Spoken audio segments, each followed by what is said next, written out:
Hey guys, welcome back to the Revive Stronger podcast. I'm your host, as always, Steve Hall, and today I'm interviewing the one and only Menno Henselmans. We talk a bit about his recent bulking and his recent injury, and then we get into your questions. And as always, it's a fantastic chat with Menno. And just a little reminder, we are an online coaching business. That is how we make our moolah and how we put food on the table. We do have coaching spots available right now, so if you're interested in online coaching with the Revive Stronger team, definitely check the online coaching link that's going to be in the description, and you can book yourself a consultation. But without further ado, let's get into the chat with Menno. Hi guys, welcome to the Revive Stronger podcast. I'm your host, as always, Steve Hall, and today I have Menno on the show again for a Q&A. Very excited to dig into this. And actually, I don't know if we did do this last time. It's something I'm doing with people that come on regularly, and by this time, Menno, you've been on the show so many times. People know who you are, and they're probably interested in what you're up to, especially because you're not the same kind of individual in the space as me, where I'm like sharing my training and like all this stuff. Although Mike does it, you're a bit similar to Mike, but you're a little bit more hidden and private with this sort of thing. So how is everything go? I think last time you were massing, I don't know if you've continued that or if you entered a cut. Still am. Just did a mini cut, now just went back into massing.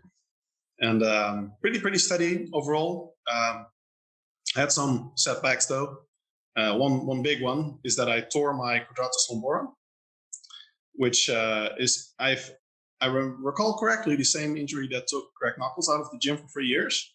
Oh, wow. It's not too bad as long as I don't squat or deadlift. But it took a long time to diagnose. It's a really weird, persistent injury. Is this on your foot? No, it's in your back. It's these are the erector spinae around the spine, and then you have sort of the small little helpers next to it, and that's the quadratus lumborum, and this one is fucked. So, or that's most likely what it is. Do that? Was that that's the thing. Total freak accident. I had just done Romanian deadlifts, heavy Romanian deadlifts, no issues. Did some biceps curls or whatever, no issues. Then I started dumbbell bench pressing, and halfway through the set, I heard like, pop. And I felt my back. I was like, but it didn't feel like too bad. And I was like, I'm bench pressing, like nothing could have happened, and I'm lying on a bench. So I continued the set and didn't make it worse or anything. And for like 30 seconds, I was like, I first thought it was like, when you have a joint or something that snaps back into place.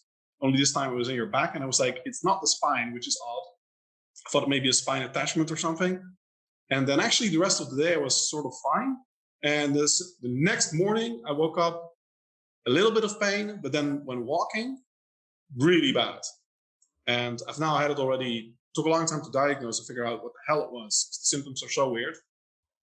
Like it radiates to the front, and now I have it reasonably well under control, but haven't squatted or deadlifted in like 2 months. So I'm going to be curious to see what that does. I did notice my endurance tanked. So I'm actually doing bicycling sprints, or like one sprint at the end of every workout, just to maintain some cardiovascular endurance, because it's crazy how fast that deteriorated. And I can train everything. Funny enough, I can do back extensions, like maximum effort back extensions, crunches and stuff. I could not do at first, but now I am. And I'm doing core training now, because it's the only training I can do for my core. But that's the funny thing, right? Sneezing, coughing, crunches, back extensions, no issues. Walking, ouch. So I basically, it's really odd. Actually, I had to get a wheelchair to get to Sao Paulo here. Yeah, because international travel is a disaster, because I have to stand in line for like an hour, walk at the airport for an hour, and that's really bad. I can walk for 5 minutes, zero pain, nothing. After 5 minutes, it gets worse, and then if I keep walking, it gets really bad. So it's especially the first phase, and that's why this injury, I've talked to a few people, is so annoying and persistent, especially at first phase when it's still very sore. I'm just past that. Everything aggravates it. Like showering aggravates it. If I brush my teeth too long in the shower, it got worse. So it's like, other than complete bed rest, it's really, really difficult to rehab this type of injury. So, but now I'm past the initial stages, and I can bicycle again, right? I can bicycle basically and endlessly, not an issue. Walking, painful. Sitting upright without back support, this chair does have back support, although you can't see it, also I cannot do. So it's just really weird. And also when, for example, when I go to the gym and I need to, here I need had some registration problems. In Brazil, everything is a bureaucratic nightmare. So then during the registration process, I have to lean on the counter because I can only stand for like 5 minutes. So I have to constantly be hunched over the counter. And they're just like, what's this guy doing? Yeah, exactly. And so for certain things, I appear like highly disabled, yeah. But then I can do like Bulgarian split squats, back extensions and everything, maximal efforts, no issues. But again, I do have to sit in between periods with back support or lie down. But in the gym, funny enough, it's actually perfect because very often, especially during full body workouts, you're lying down, sitting down, or doing exercises, at least not standing. So for my workouts, it's actually not an issue. But when you can't walk for more than 5 minutes, you do suddenly realize how often you do need that in life. Oh man. Yeah, I can't even. That's why I was thinking when I didn't quite hear where it was. And actually I haven't, it's not a muscle you hear very often. No. It's just not a common. You don't really train it. About. You can't see it. It's super deep. So it's also impervious to any kind of massage or manual release or whatever. So a really, really annoying one. It's that's why I was thinking maybe it was in the foot, because I can imagine something being, torn or ruptured in the foot would be a nightmare. Or like in the, I guess the back is very similar in that everything's supporting through the back and the spine. But I guess luckily you weren't trying to diet at that period of time. Would you have stopped to diet if you were dieting? Maybe. I don't think, especially during the early stages, it makes a big difference. I'd have to see, because you do need to get past that initial stage where everything aggravates it. Maybe I would have bulked then, but it's something we don't have a lot of research on, the effect of energy balance on connective tissue protein balance. We do know it affects muscle protein balance, but I think for an injury, it won't be as bad. If you think of open heart surgery, for example, I don't think it's going to make a big difference. Or a good, actually, probably best thing we have research on is a fetus, like a child growing in a mother's womb, or breastfeeding. If you're cutting, based on most modern research, early research thought it was really bad, but most modern research, especially if you have some fat to lose, finds it doesn't compromise growth of the fetus.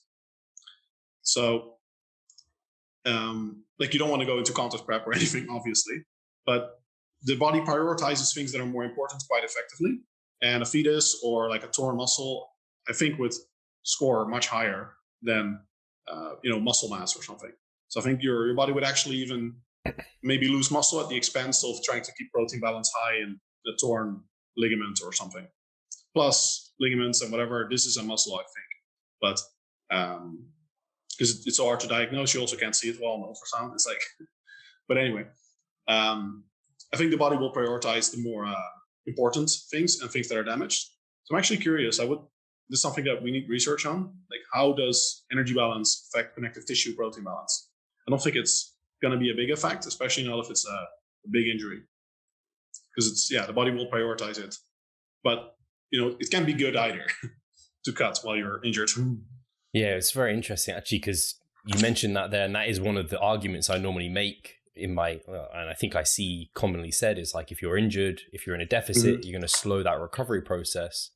And then other arguments I would say are I don't know, for you couldn't walk, so your energy expenditure just suddenly drops so much, so it just makes dieting harder. And then if you can't kind of stimulate certain muscles because just all exercises are off the table, then that's a reason it's where you're maybe risking muscle loss if that continues for a while. Yeah, I do think either way you have to be closer to maintenance. You don't want to either bulk or cut aggressively, especially if your training is compromised, because it goes both ways, right? You can't cut aggressively because you'll lose muscle if you can't train effectively. On the other hand, you also can't bulk because you'll just get fat. Yeah. So you have to be closer to maintenance. I think that's actually a good general rule of thumb. The more optimized your training, nutrition, everything is, the more aggressive you can be while cutting and bulking. And the more compromised everything is, the closer you have to be to maintenance.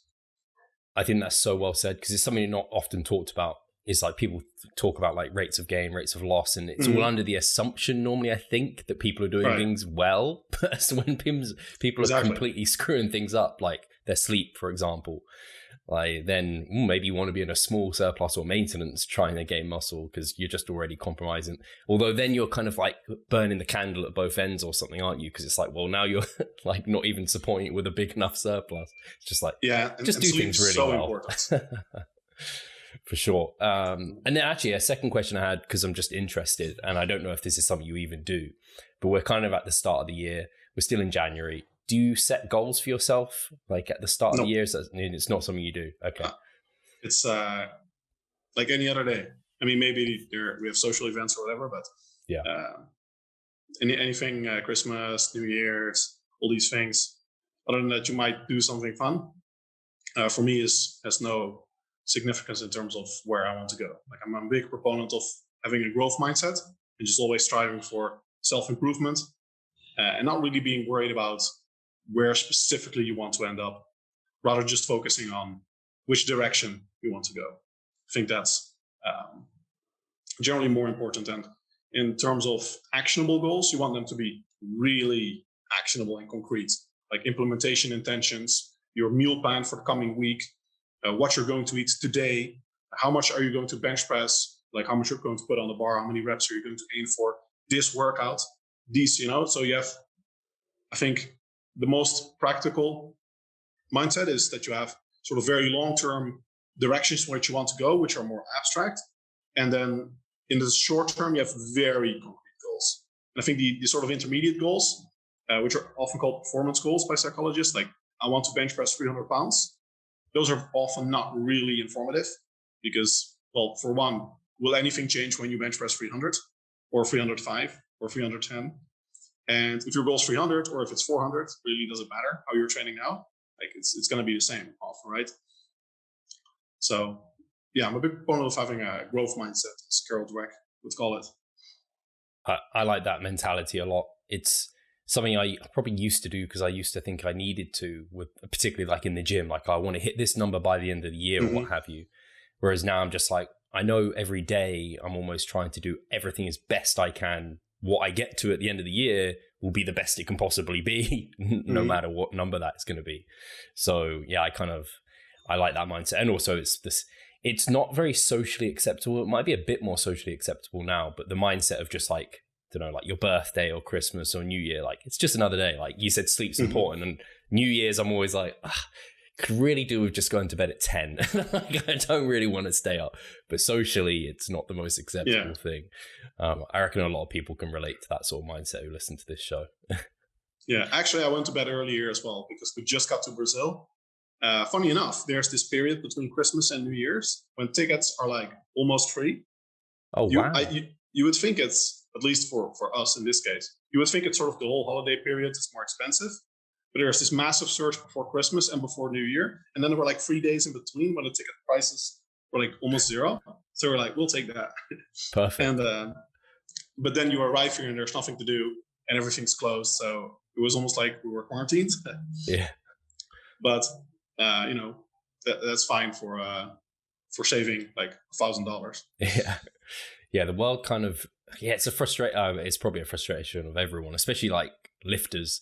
When gyms just shut, like, I don't know, however many days they end up shutting for around the kind of holiday period. And you're like, I may have more time than usual and I can't even go and I'm eating more than usual as well. It's all too, most gyms opening hours are really based on what economists would call supply side considerations. Like how much do you have to pay the employees? But I mean, on holidays and weekends, more people are free to train. So you would expect there's significant demand. And you do see that when gyms close at like 4 on Sunday, for example, then 3 to 4, it's really busy. Yeah. Probably because a lot of people would have wanted to go later, but go, when they at the last available option. So I think a lot of gyms would actually benefit from having opening hours more suited towards when people are actually free. Which is, what was this thing? I think it was here in Brazil or something. Or government agencies in general, like they're often open 9 to 5 or not even like 9 to 3. And it's like, why? everyone works those times. Like, shouldn't government agencies be open like in like evenings and open early in the morning so that people can actually go to them and have a job? It's crazy. Yeah, I completely agree. Cool. We're getting some would help questions. with traffic too, by the way. Say that again, sorry? It would help with traffic too. Yes. If the whole government sector was open on slightly different hours than the corporate sector.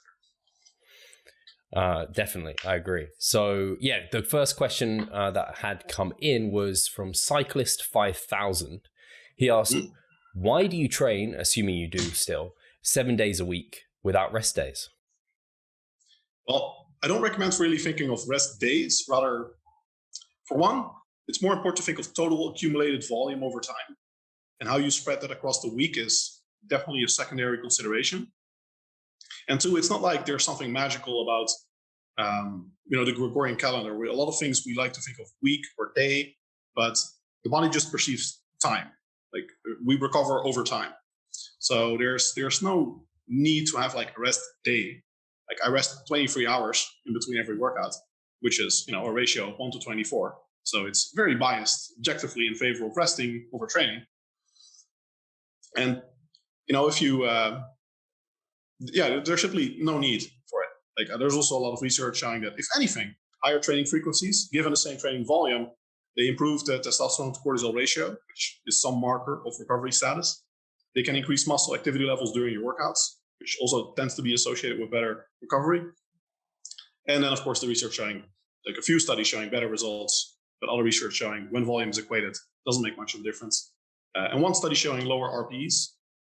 And some research also finds, like the Norwegian Rastad, Truls Rastad, one study found that if you're doing habitual workouts with high frequency, it might also improve your ability to recover from that workout.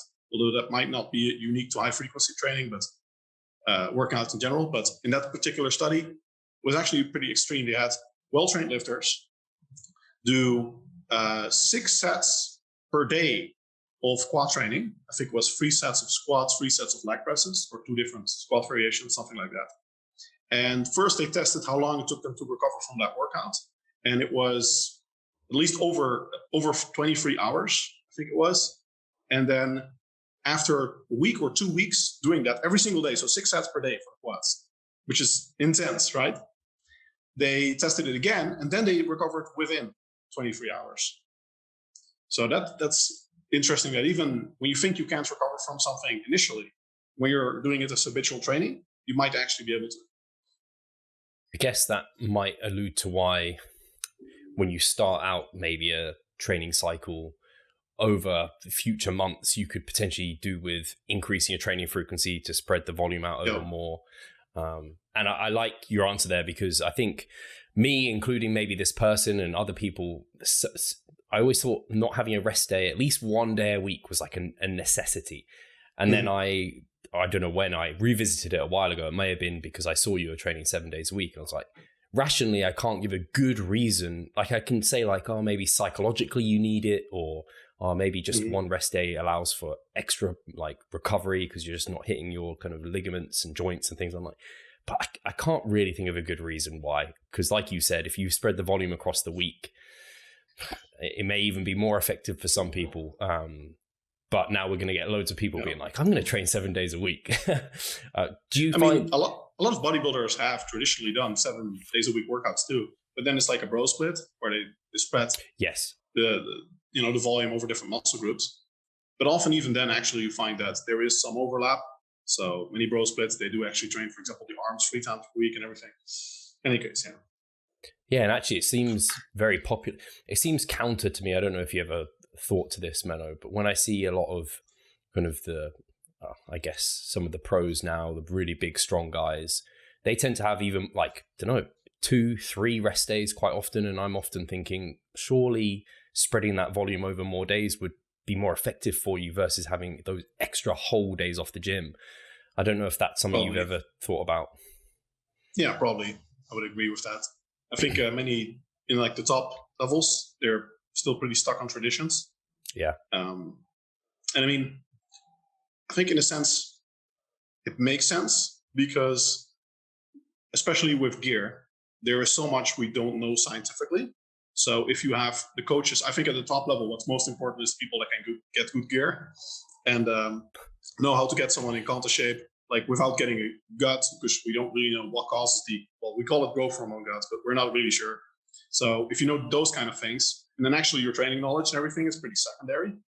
So of course, crazy. You need people that train really hard, are really dedicated with their diet, but probably your things like training frequency score pretty low on the list compared to the importance of the peak week, gear usage, etc.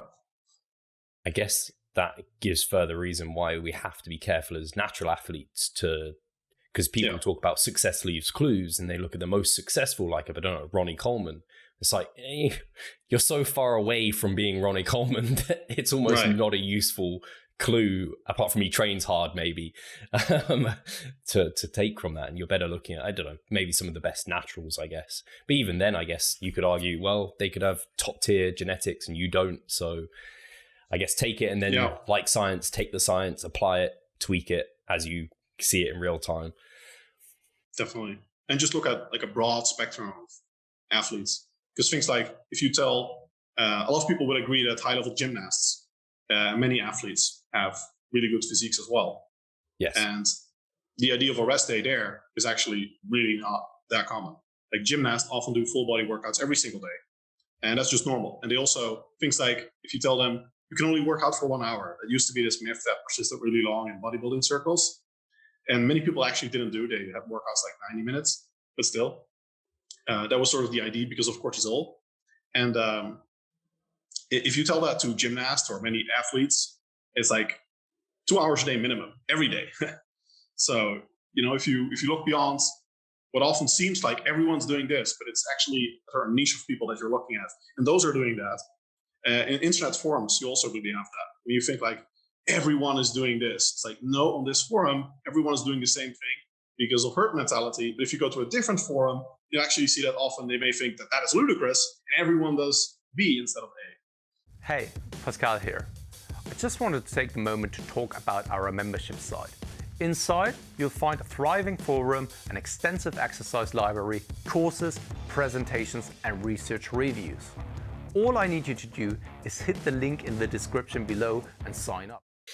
Yeah, I see those comments all the time where it's like, I don't know, all IFBB, I don't know, someone might say like, why do you train with full range of motion and good technique when IFBB pros don't? And I'm like, how do you know every single one doesn't? Because I could name a big handful who do. Mm-hmm. And it's like, well, anyway. Plus base rates. Actually, common fallacy humans are prone to is base rate fallacy. So we think like, well, most IFBB pros, they train with partial range of motion. And it's like, well, if you go to the gym and you just look at a commercial gym, then most people just train with partial range of motion.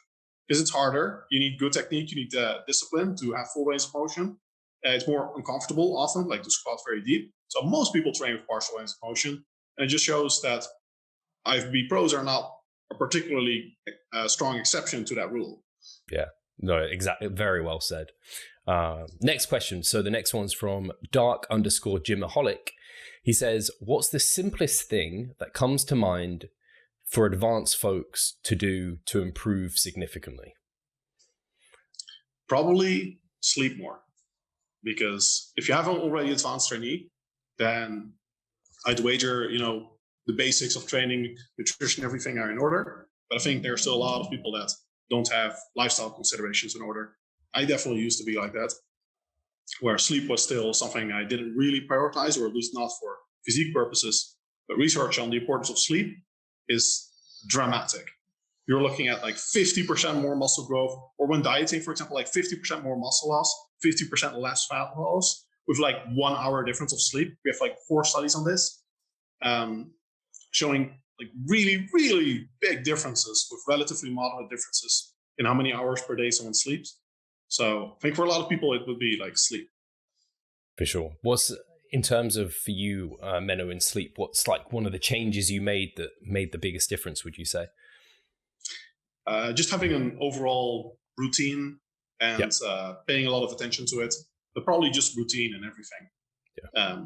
And it really helped that I started living with Sanna, my fiance, that it also makes it easier. I think when you're doing it both, sometimes it's harder when you have different routines. But if you both make effort to stick to the same routine, then it's synergistic because you both reinforce each other's routine. So that also helped. But I think I got my shit together when I was like 21. And I had really bad insomnia before that. And then I literally became like a different person. Because I went from sleeping like 5 hours on average per day to a solid 8. And it makes such a big difference. Yeah, I think anyone who has kind of taken that transition and made sure they get good sleep, whenever you get a substandard night of sleep, you've had a substandard night of sleep. Yes, exactly. Sure. That's when you notice. Because when you're in that, when you what I call zombie mode, you don't notice anymore.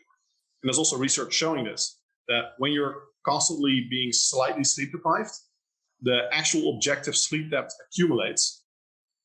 So 8 days with 1 hour less sleep per day actually has the same cognitive effects, like how you mentally function, as a whole night of sleep deprivation. But you don't feel it as much. And at a certain point, you actually think you're stable, but you're just getting worse and worse. Like your reaction time just keeps going down. You don't feel it anymore. But if you're really well rested, just one day you don't sleep as well. You're like, oh my God, did I go through life like this before? Amazing. Cool. That's a good answer. Brian Bornstein has asked a question. For rows / pull downs, what do you think about doing some partials in the lengthened position once you failed at full range of motion? I think pull downs, I'm not a huge fan because pull downs have a pretty good resistance curve. You don't have a really pronounced sticking point, especially not if you use some momentum, which I like for pull downs. Full range of motion, but with some momentum. Rows, actually also like using momentum, like Arnold Schwarzenegger style rows, where you lean over forward and you actually involve the erector spinae. I think that's pretty safe, especially if you do high reps. And you bend mostly from the thoracic, like the upper back, that's actually the only way I like doing rows if you're doing them also for the lats. And then I wouldn't say I would do partial reps because most research on post-failure training and partial reps is both very, very unpromising. Like it shows big differences on fatigue, minimal differences on your gains. So the stimulus to fatigue ratio is really bad. And so I wouldn't recommend that, but I do recommend for those types of exercise that people train a bit closer to failure, or actually even to failure sometimes. Because I think failing a row is very different from failing a bench press.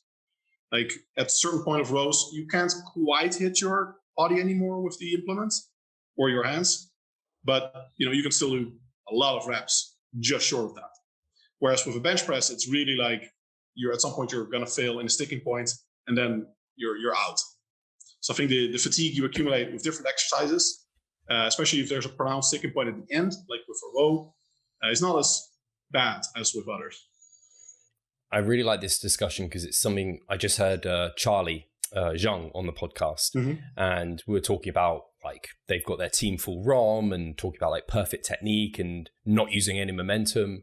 And I was like proposing that for some pulling movements, some momentum actually makes a movement feel even better. And so pull downs and rows were two great, like they're two exact examples where I was like just a bit explosive, a bit powerful on the concentric, just to get that end range where just strength completely drops off. You almost get that nice like prime row where you can selectorize where the kind of strength profile where it drops off at the end where you're weakest. You kind of get that if you use a bit of momentum where it kind of complements it. But I guess you just have to be careful.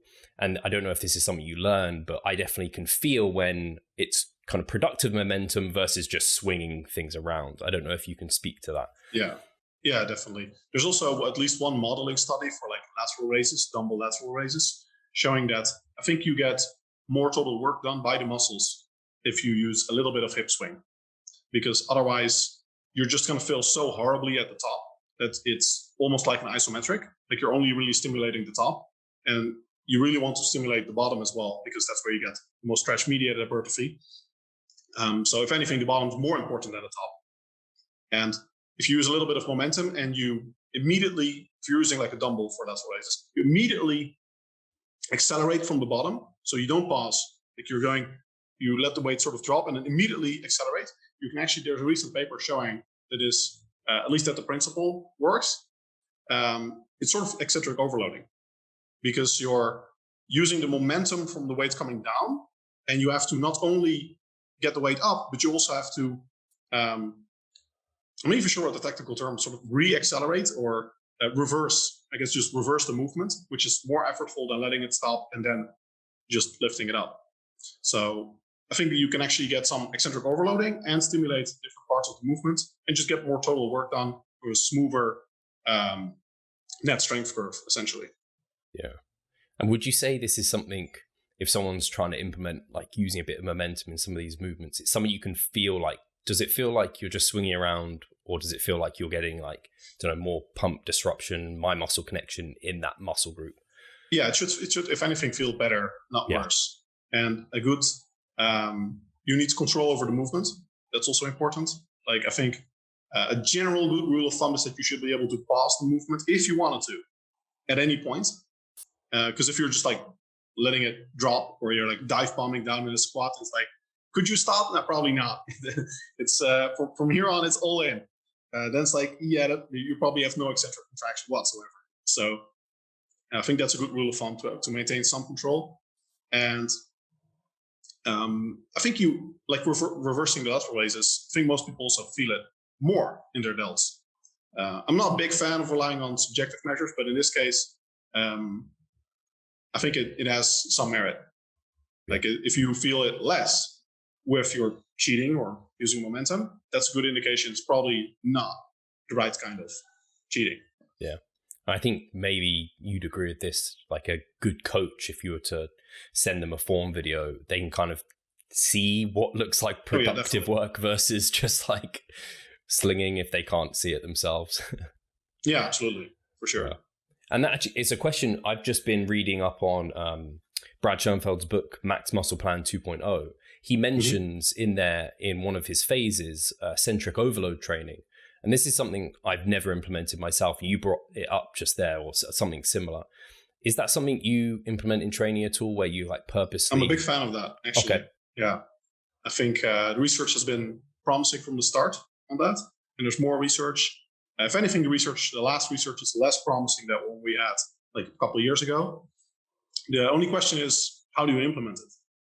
And like I said, this recent paper shows that you can use it with reversing movements. And another way you can do it is by using momentum in general with like a calf jump or a pull down. If you're leaning back during the concentric, so while you're putting the weight down, then you're basically using the hips and potentially the spine to assist with the concentric. But if you're controlling the eccentric, then you don't get that help anymore. So effectively, you're eccentric overloading. Right. So the use of momentum strategically with a controlled eccentric often results in eccentric overloading in practice. And then you have like some more niche applications like Zaltman curls or doing chin-ups and then switching to a pronated grip at the top before you go down. But it's like often makes it very difficult to monitor progressive overload. So I recommend those things only for like accessory exercises, not the main benchmark lifts. Yeah. Brad brought up one of the exercises he said was like you could do leg extension with both legs and then just do one at a time or something. So yeah, very cool. Yeah. Right? Well, that's also like, I do sometimes use that, but it's also, when you do it a few times, it really feels like you just can't like, that the feeling, especially leg extension, really as you could just go all in and just get really good quad stimulation because it's not a very technical exercise. But when you have to sort of pause at the top, and the top's also in many machines very difficult. So you actually get a bit of too much overloading at the top often, which can some people bother their knees. So I've tried it a few times. I'm a fan of it in principle, but I find in practice, like many people don't like it. I'm on the fence about it. It's not something I've tried, but I can see, even thinking about it when you said it there, yeah, it does seem like maybe a bit tricky to implement. But it sounds like maybe some people are already doing it, because I'm thinking with the lat pull downs, that is how I like performing them almost without thinking about it. So people might be doing it. With pull downs, it's perfect, because then it's like a little bit of eccentric overloading. With the leg extension, you basically go for 100% eccentric overloading. Yeah. Because you're doubling the weight, essentially. Or you're putting the weight that you could lift with both legs on one leg. And I guess, I don't know, I'm just thinking the eccentric is normally the very damaging portion of the movement. You have to be quite careful if you are going to start throwing it in. It's like throwing a small amount. Increases neuromuscular fatigue, probably in proportion to the extra work done. Because essentially you're stronger doing eccentric movements or contractions. So you're basically just capable of doing more work. And that's probably also the main reason you just grow more. The muscles are just producing more tension. And as a result, they also develop more neuromuscular fatigue. So you have to be a bit sparing with it. You can't just make a whole program as normal and then switch everything to eccentric overloading. That would be most likely too much.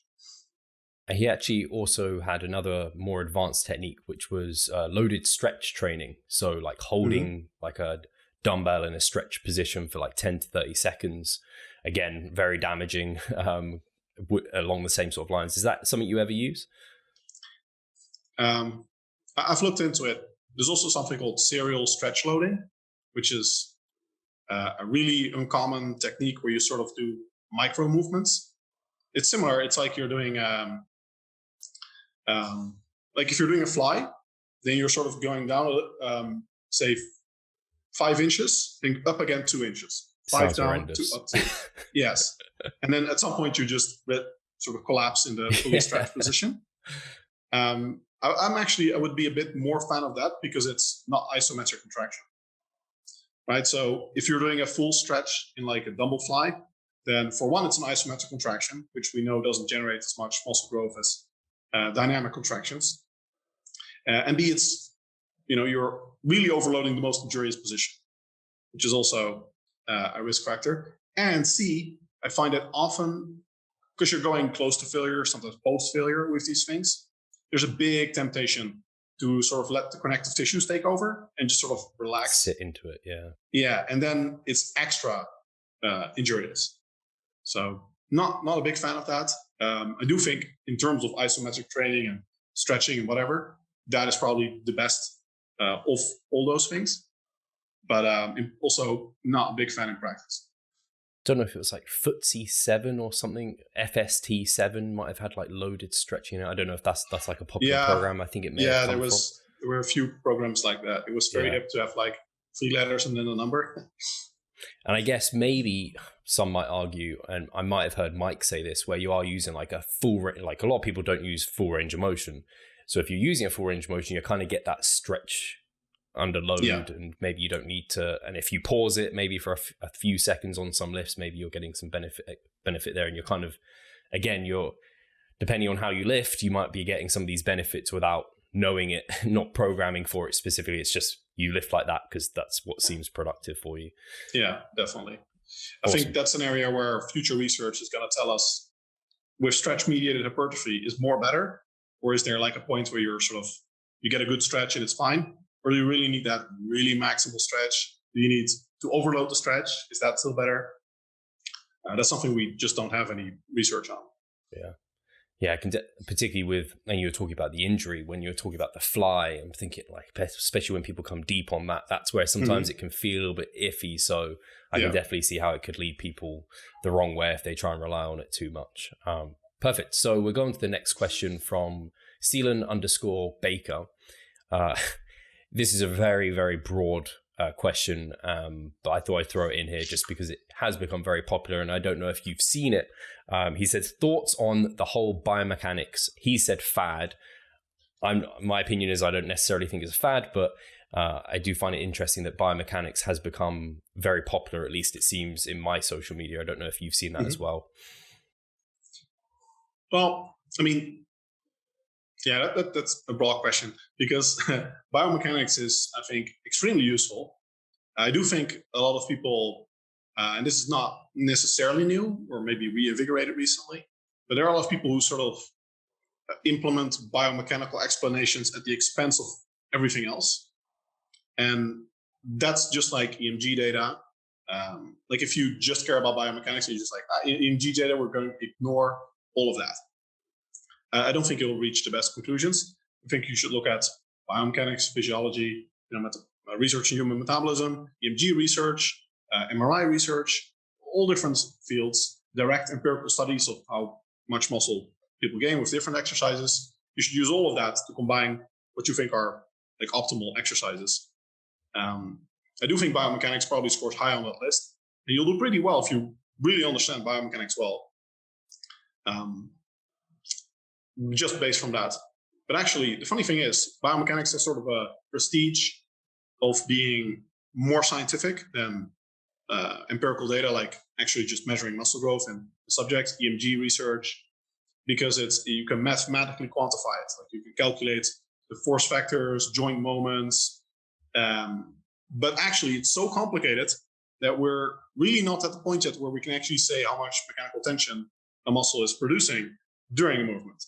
And you need a lot of assumptions to make like three-dimensional models that even come close to doing these things. And so even if you're really understanding the biomechanics, it's not as scientific as we would like to think. We're not there yet. Perfect. Nice. Well answered. So Barry Acklin has asked, what's the lowest sustainable fat intake? Which I guess is if individual, but if we take the psychology out of it maybe and just look at like the human, what can we survive on? If we say like lowest sustainable, I would say like maybe 10%, but I would err on 20% really quickly. Like I'm very hesitant, especially in women, to go below 20% fat. I think you'll get into appetite problems. It's sort of a trap because it feels nice at first where you get more volume in, but then over time I found that you just get this insatiable appetite very often, especially if you go like zero fat. It's great for like 2 weeks and then things go downhill. So at like late stage contest prep, I could see it because you know it's going to be over in 2 weeks, and then it's like, okay, well, fat's benefits are more like long term. So just like caffeine, and like the last 2 weeks, just you can go all out on the caffeine, and then later off you can go into withdrawal because it's not as bad afterwards anymore, you know. So with those caveats in mind, I'd say like 20%. You generally don't want to go under. Even between 20 and 40%, there are significant differences on hormonal health. So if you go below 20%, your hormonal health will definitely be compromised. There's something to be said that enhanced trainees may be better off, or they have less to fear from going super low in fat. And anecdotally, it does seem to be the case. Like people on gear are more likely to go low in fat. And I'd say overall, if you look at the history of bodybuilding, low carb diets have been very popular at many different times, very often. And it's, since the 90s or so, with drugs becoming a lot more prevalent, that high carb diets became, and especially the basically zero fat contest prep diets became a lot more popular. I think there have been very few cases in history where almost zero fat diets before the drug era were really popular. So yeah, probably 20% if you need one number. And is that 20%, I guess, of calorie intake? Yeah, of total daily energy intake. It's like you would like to set it to body weight, but especially when you have to make this decision, it already implies you're low on calories and you have to compromise on something. So if I tell you, like, I would like your fat intake to be 80 grams or like 1 gram per kilogram of body weight, and it's like you don't have those calories, then it's not an informative number, right? So you still need to compromise on something. You could say at that point, I go ketogenic, but that's a consideration, but it's obviously not for everyone. Hi guys, Steve here. Just wanted to take a moment of your time to remind you of our online coaching service. At Revive Stronger, we pride ourselves on providing personalized service that will take your physique and knowledge to the next level. If you're interested, check the description and sign up.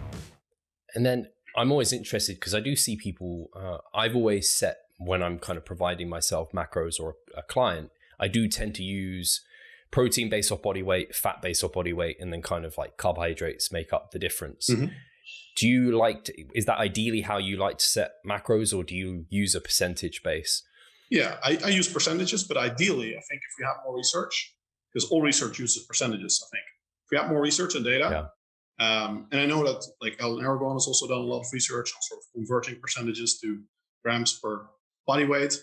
I think that's a completely valid approach. It's just that percentages are probably easier, especially when you get to like what's the lower limit.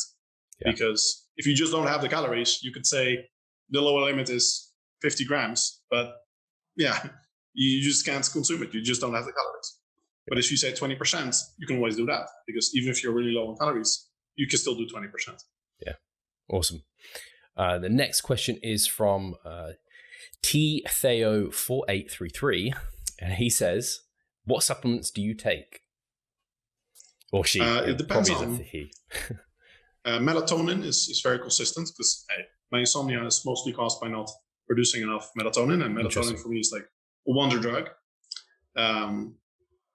And then the rest is basically, I stopped bothering with creatine. Maybe I should use it, but I really think I'm a basically complete non-responder.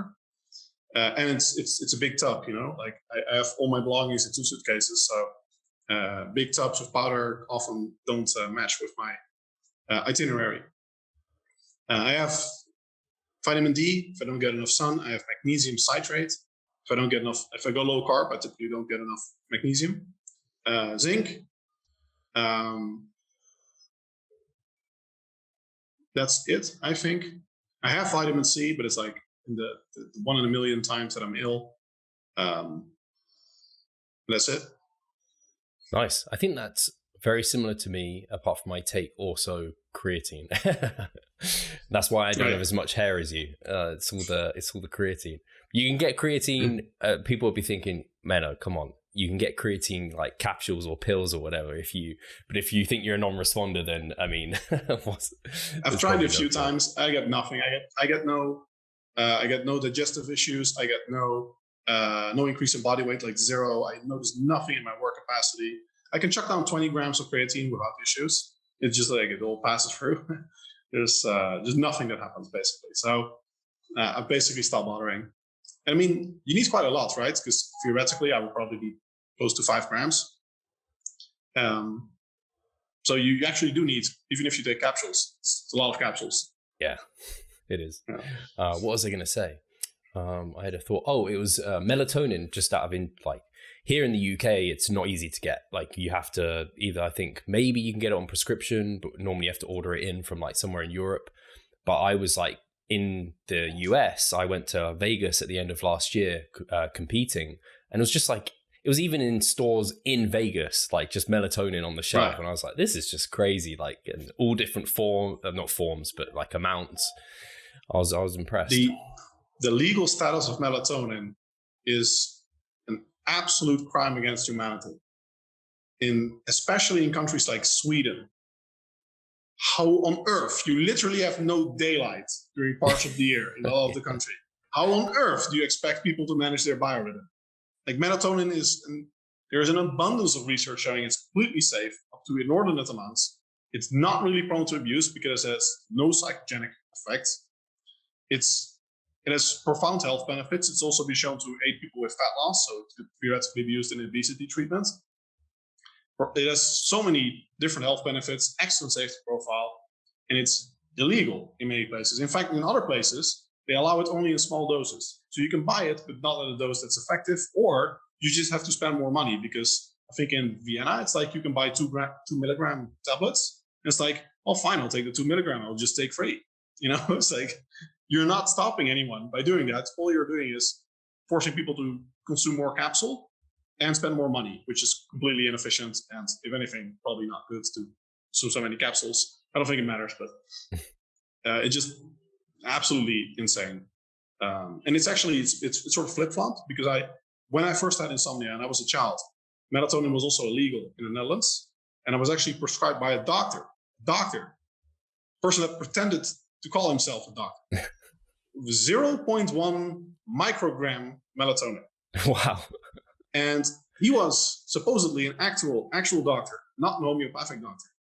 Like at this point, I'd be inclined to write a letter like, revoke this man's medical license. This is a homeopathic doctor. That is not a medical dosage. Like it does nothing. So yeah, absolutely insane. And there are a lot of substances like that are super useful. Blood pressure medication in a lot of places too. All you're doing is you're giving doctors enormous control over people's lives. So they need to go through these systems, spend a lot of money, and then the insurance companies and everything mess up that system. It's really expensive, drives up healthcare costs. Just, really Agreed. annoying. I was going to ask, people will be interested. What's your do you take it every day? What's the dose? What time do you take it?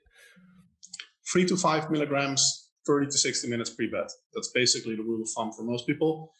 Over 5 milligrams melatonin, if you have to take more than that, there's something really wrong. And generally doesn't work. A meta-analysis found that 5 does generally work slightly better, probably because some individuals than 3. Basically, if your rhythm is really messed up, then you take 5. Most people, 3 is as much as you need. And some people have the side effect that if they take way too much, then they wake up at some point later at night. So don't use more than you need. And 30 to 60 minutes, you can just go by feel. I actually like 30 minutes because I that's when I start feeling it, and then I immediately go to bed and I sleep. If I take it 60 minutes pre, I sort of get tired after 30 minutes, and then afterwards, if I push myself over that, it's sort of gone, and I'm not sleepy anymore. But some people, they sleep easier. So. Have you ever tried the slow release melatonin that's come out? Yeah, I don't notice much difference. It helps me sleep less easily. And I have no issues with staying asleep. So For me, it doesn't really do much. I think it's worth trying, although there's not much research showing it. It really helps with that because melatonin doesn't really help you with sleep quality or help you stay asleep. It really just helps you fall asleep. Yeah. It's I've played around with melatonin, and I tried the slow release one, hoping in contest prep it would help me sleep through better, but it just made my sleep feel a little bit off. Right. I think it was L-theanine that had the biggest impact on my quality of sleep during prep. I find magnesium citrate, 200 to 400 milligrams, can also really help. Yeah. Even if your magnesium intake is pretty decent, if you consume it with the last meal of the day, probably because of the effect on the GABA receptors, it sort of knocks you out. Many people also have the side effects / effect, some people like it, some people don't, of very intense dreaming. I don't think I've had magnesium. I use biglycinate, which I've had for a long, long time. But I don't know if I noticed the effect on my dreams. I think you'll probably agree with this. I imagine people are very individual on how they sleep and what they need and what kind of helps and what doesn't help. Because initiating sleep for me is like a sitch. Like melatonin doesn't really help, but like other things do help. So yeah, it's always very interesting when talking about sleep. Yeah.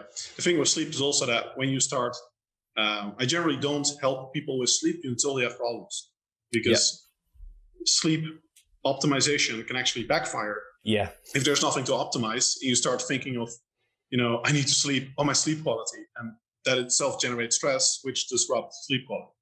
Yeah. That's also why I'm not a big fan of monitoring. For one, the apps that monitor sleep quality really aren't very good.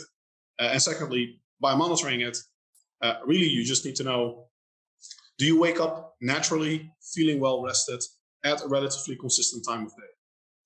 And just how many hours total do you sleep? Based on that, that's pretty much, you could do like the Pittsburgh Sleep Quality Index if you want something pro, but that's basically it's like a 50 question version of what I just said.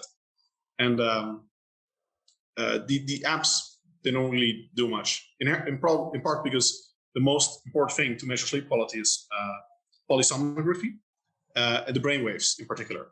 And a watch or something, it measures like your heart rate and maybe wrist movement. So you can just deduce that even a priori, like how much can you infer about someone's brain activity based on their wrist movement and their heart rate? Like it's very finite, So for most cases, I'm not a fan. Some cases, it can help, but. Yeah, this is something I've spoken with Greg Potter. He's been on the podcast many times. He has a PhD in sleep. He's like my go-to guy. And several times I've been eager to be like, I'm going to get an Oura ring because it just seems like I should get one. And he's just like, no, it's not going to provide you anything you need. So like, it's just an expensive ring at this point. Right. Cool. I generally agree with that. Yeah. We'll get to one more question then. This is from Marcus Gavil, unless this is quick. He said, should one do cardio in a bulking phase for optimal gains?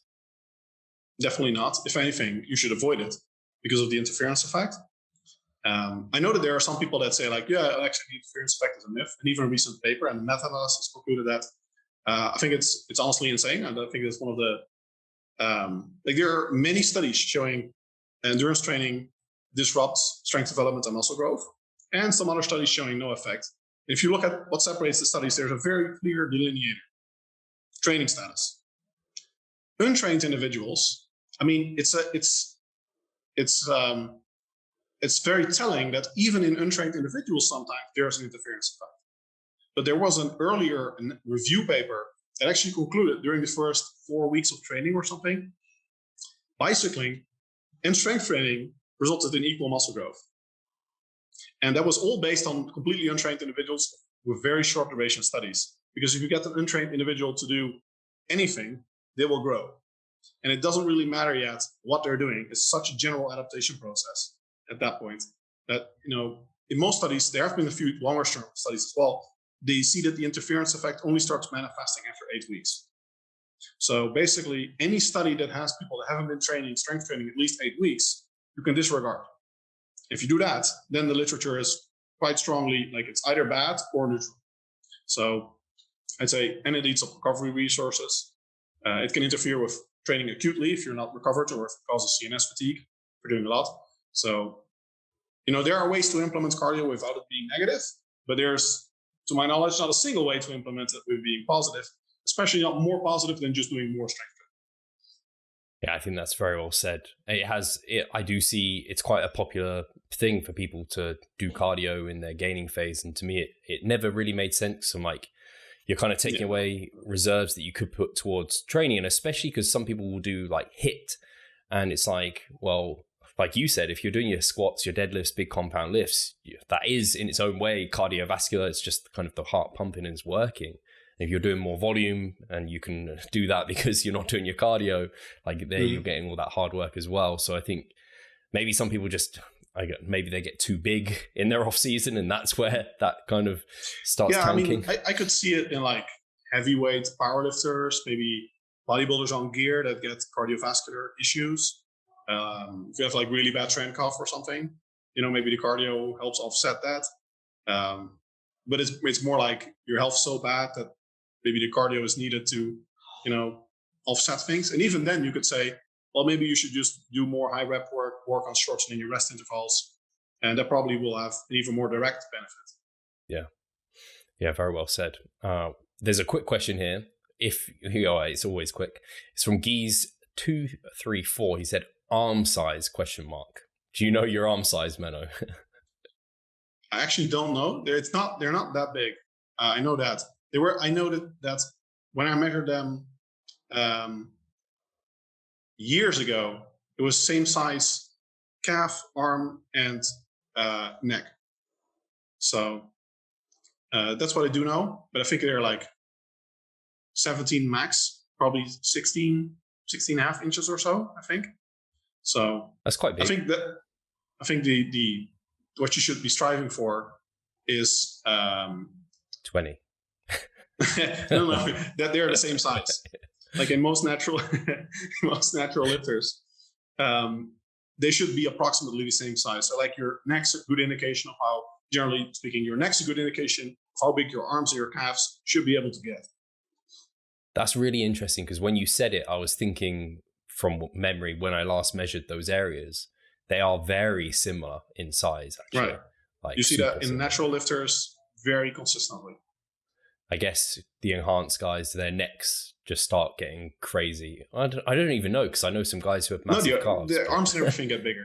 It's if basically I'd say you pretty much need gear for most people to get your arms and your calves bigger than your neck. Right. It's a little confounded by, of course, this assumes you don't do that much neck training.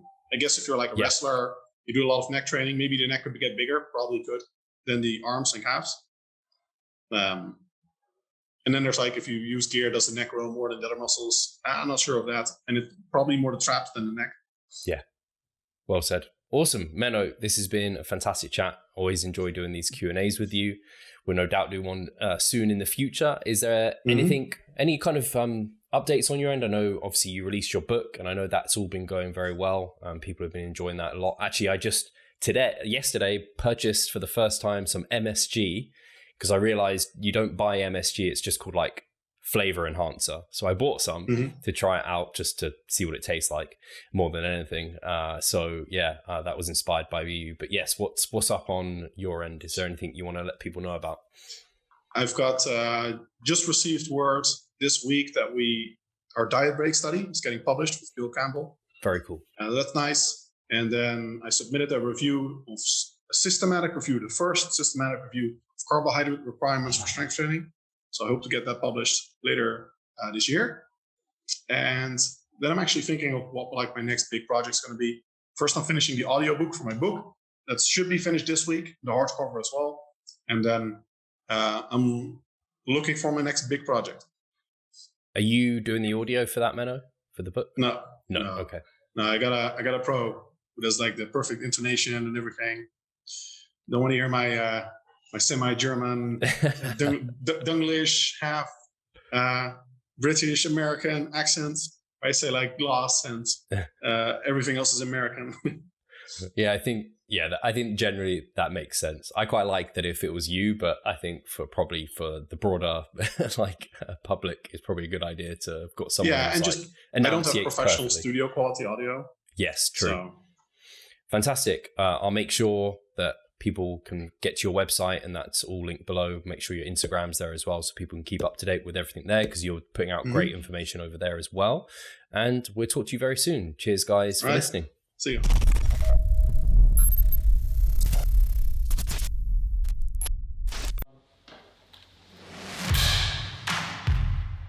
So I'm Steve Hall, founder of Revive Stronger and a coach of Revive Stronger. My name is Pascal Floor. I'm the co-owner of Revive Stronger and also a coach, of course. Revive Stronger has probably been going solidly for 3 years, roughly about 3 years. Revive Stronger, to me, it is becoming kind of my child, my foster child. It's the gathering and getting together of like-minded people. We've been expanding the coaching team, which is helping us help more people, but each coach can only help a certain number of people. Right now, it's all over the place. We have YouTube, we have Facebook, we have Instagram, but there isn't that community aspect behind that. And so the next step for us is developing a membership site. So basically, we want to create a family and a community that is then benefiting from another.